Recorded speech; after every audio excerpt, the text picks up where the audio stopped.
Hello everyone. आज हम पढ़ेंगे समाजशास्त्र के अंतर्गत सामाजिक समूह। इसके पिछले वाले वीडियो में हम सामाजिक समूह को पढ़ चुके हैं। सामाजिक समूह के अंतर्गत हम पढ़ेंगे प्राथमिक समूह को। प्राथमिक समूह किसे कहते हैं, प्राथमिक समूह क्या है, प्राथमिक समूह का अर्थ, परिभाषाएं, किन विद्वानों ने इसको समाजशास्त्रीय दृष्टिकोण से परिभाषित किया है और इसके महत्व को हम इस वीडियो के माध्यम से समझेंगे। देखते हैं आगे। अब हम देखते हैं यहाँ पे प्राथमिक समूह का सर्वप्रथम मतलब सबसे पहले किसने किया। सर्वप्रथम प्रयोग सी एस स्कूले ने 1909 में 1909 में अपनी पुस्तक सोशल ऑर्गेनाइजेशन में किया। कब किया? 1909 में किया। किस पुस्तक में किया? सोशल ऑर्गेनाइजेशन में किया। और 4 स्कूलों ने कहा भी कि प्राथमिक समूह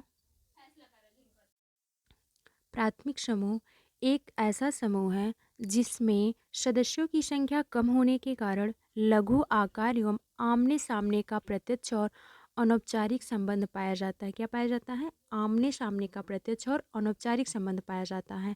प्राथमिक समूह ही व्यक्ति के स्वभाव, आदर्शों एवं मूल्यों का निर्माण करते हैं, इसलिए प्राथमिक समूह का महत्वपूर्ण स्थान है। अगर हम देखें कि हम किस किस को प्राथमिक समूह कह सकते हैं, तो उदाहरण स्वरूप परिवार हुआ, पड़ोस, छोटे छोटे बच्चों का खेल समूह मतलब वही मित्र मंडली आदि को हम प्राथमिक समूह कह सकते हैं। प्राथमिक समूह की अवधारणा टॉनिस के गैमिनसॉफ्ट, समनर के अंतः समूह, टॉनिस के गैमिनसॉफ्ट, समनर के अंतः समूह और रेडफील्ड के लघु समुदाय से मिलती जुलती अवधारणा है। अब हम यहाँ देखते हैं प्राथमिक समूह का अर्थ और परिभाषा। जिन्सबर्ट ने प्राथमिक समूह को आमने सामने का समूह भी कहा है। इनके अनुसार प्राथमिक समूह यानी आमने सामने का समूह प्रत्यक्ष व्यक्तित्व संबंधों पर आधारित होते हैं। इसमें सदस्य परस्पर तुरंत व्यवहार करते हैं। इसके बाद हम देख लेते हैं यहाँ पे कि इन्होंने मतलब कि आधारित ऐसे सदस्य होते हैं जो तुरंत व्यवहार करते हैं। कूले भी वही कहते हैं ऐसे समूह जिसकी विशेषता घनिष्ठ हो, आमने सामने के संबंध हो और मतलब कि सहयोग हो, संबंधों की घनिष्ठता बहुत ज़्यादा है, इसको कूले भी मानते हैं। अब हम देख लेते हैं कौन कौन से ऐसे विचारक हैं जो प्राथमिक समूह को ज़्यादा से ज़्यादा महत्व देते हैं।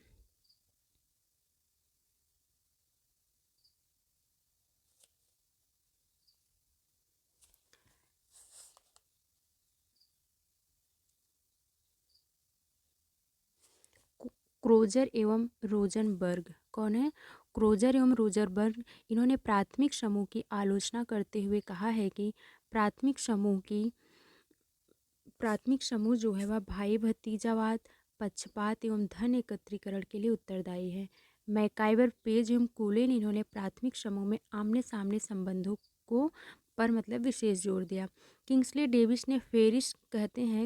डेविस और फेरिस की मान्यता है कि आमने सामने के संबंध प्राथमिक समूह के लिए पूर्णतया आवश्यक नहीं है। जैसा कि अदालत में वकील, जज, चोर, दुकानदार, ग्राहक आमने सामने मिलने के बाद भी प्राथमिक समूह का निर्माण नहीं करते। मतलब कौन इसमें समर्थन कर रहा है, कौन इसमें समर्थन नहीं कर रहा है, इन विचारकों के आधार पर यह स्पष्ट होता है।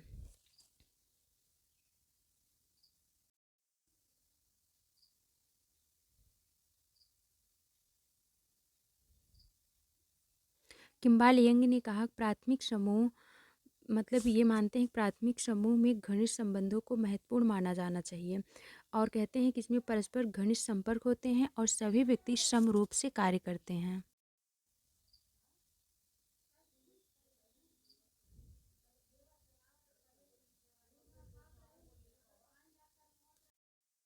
प्राथमिक समूह की विशेषताएं मतलब प्राथमिक समूह की क्या विशेषताएं हैं। प्राथमिक समूह में सभी सदस्यों के पारस्परिक घनिष्ठ एवं निकट संबंध होने आवश्यक हैं। एक व्यक्ति के घनिष्ठ संबंध केवल कुछ एक व्यक्तियों तक ही सीमित हो सकते हैं, अतः प्राथमिक समूह के सदस्यों की संख्या सीमित होनी चाहिए। प्राथमिक समूहों में सदस्यों के व्यवहारों पर नियंत्रण रखा जाता है। ये नियंत्रण स्वाभाविक और अनौपचारिक होते हैं। जैसे पुरस्कार, अच्छा कार्य कर रहा है कोई पुरस्कार देना, अनुचित कार्य कोई कर रहा है तो उसका निंदा करना, अपमान करना आदि जो प्रत्यक्ष रूप से हो सकते हैं। प्राथमिक समूह के सभी सदस्यों के जीवन के उद्देश्य प्रायः समान हुआ करते हैं।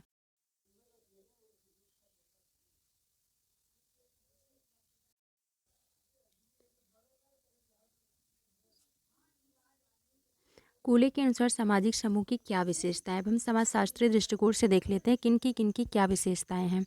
कूले कहते हैं आमने सामने का संबंध हो, उद्देश्यों की समानता हो, घनिष्ठता हो, अस्थायित्व हो, लघुता हो तो वह प्राथमिक समूह कहलाएंगे। फेयरचाइल्ड ने प्राथमिक समूहों की सदस्यों की संख्या 3 से 4 लेकर और 50 से 60 तक बताई है। जॉर्ज सीमिल 3-4 व्यक्तियों के समूह में एक भी व्यक्ति बढ़ जाता है तो संबंधों में अंतर आ जाता है। उसी जगह पे जॉर्ज सीमिल कहते हैं कि मतलब प्राथमिक समूह का लघु आकार हो, प्रत्यक्ष संबंध हो, अनौपचारिक संबंध नियम हो, तुलनात्मक स्थिरता हो, लक्ष्यों की सहायता हो, स्वतः विकास हो, व्यक्तिगत एवं घनिष्ठ संबंध सामाजिकरण के विकास के मतलब अभिकरण के रूप में हो, सर्वव्यापक हो।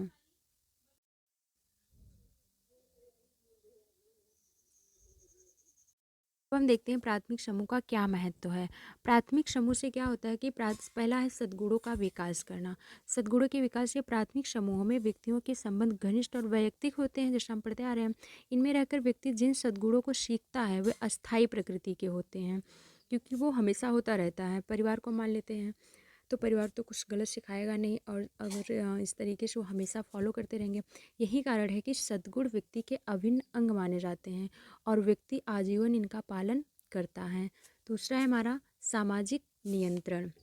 सामाजिक नियंत्रण जो है, प्राथमिक समूह में व्यक्ति के कार्यों और संबंध घनिष्ठ और वैयक्तिक होते हैं।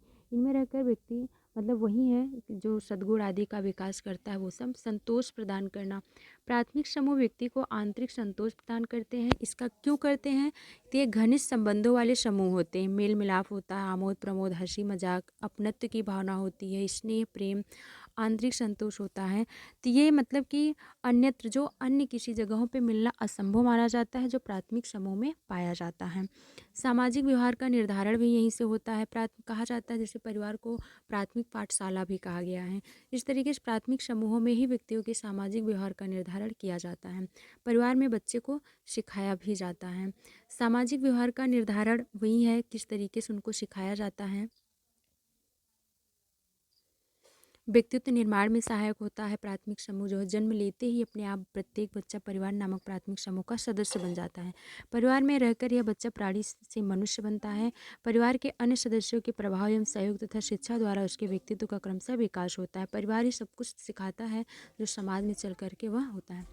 प्राथमिक समूह में आमने सामने का संबंध होता है। ये सारा मतलब आप देख लीजिए, विशेषताओं वगैरह और महत्व सब में आ जाएंगे ये सभी। तो इसके बाद हम देख ले, अगर हम मैकाइवर पेज के अनुसार देखें, मैकाइवर पेज ने परिवार को माना प्राथमिक समूह 9 प्रकार मानते हैं। क्रीड़ा समूह को माना, मित्र मंडली को माना, साझेदारी समूह को माना, गैंग को भी माना हुआ है, अस्थाई भाईचारा समूह को माना, जनजाति परिषद को भी मानते हैं, गपशप समूह को भी मानते हैं और अध्ययन समूह को भी मानते हैं। और प्राथमिक समूह के उदाहरण में जैसे हमने पढ़ लिया, डेविस ने 5 प्रकार बताए। परिवार को माना, पड़ोस को माना, क्रीड़ा समूह को माना, गांव को माना और एक साथ काम करने वाले लोगों को भी माना है। किसने? किंग्सले डेविस ने। और कूले का हम देख लिए, कूले मानते हैं बस 3 मानते हैं। कूले कितने मानते हैं? 3 को मानते हैं। परिवार, पड़ोस, बच्चे के छोटे छोटे समूहों को मानते हैं।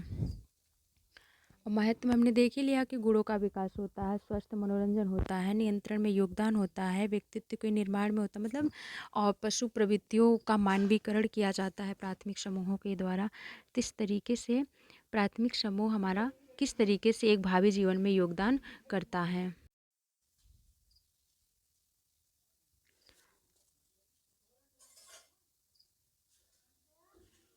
Thanks for watching video. आप इसके माध्यम से मतलब इससे रिलेटेड सारी वीडियो प्लेलिस्ट में हैं। आप प्लेलिस्ट में जाकर के सारी वीडियो देख सकते हैं और कमेंट करें कि ये वीडियो कैसी है। आगे उस तरीके से वीडियो आपको मिल जाएगी।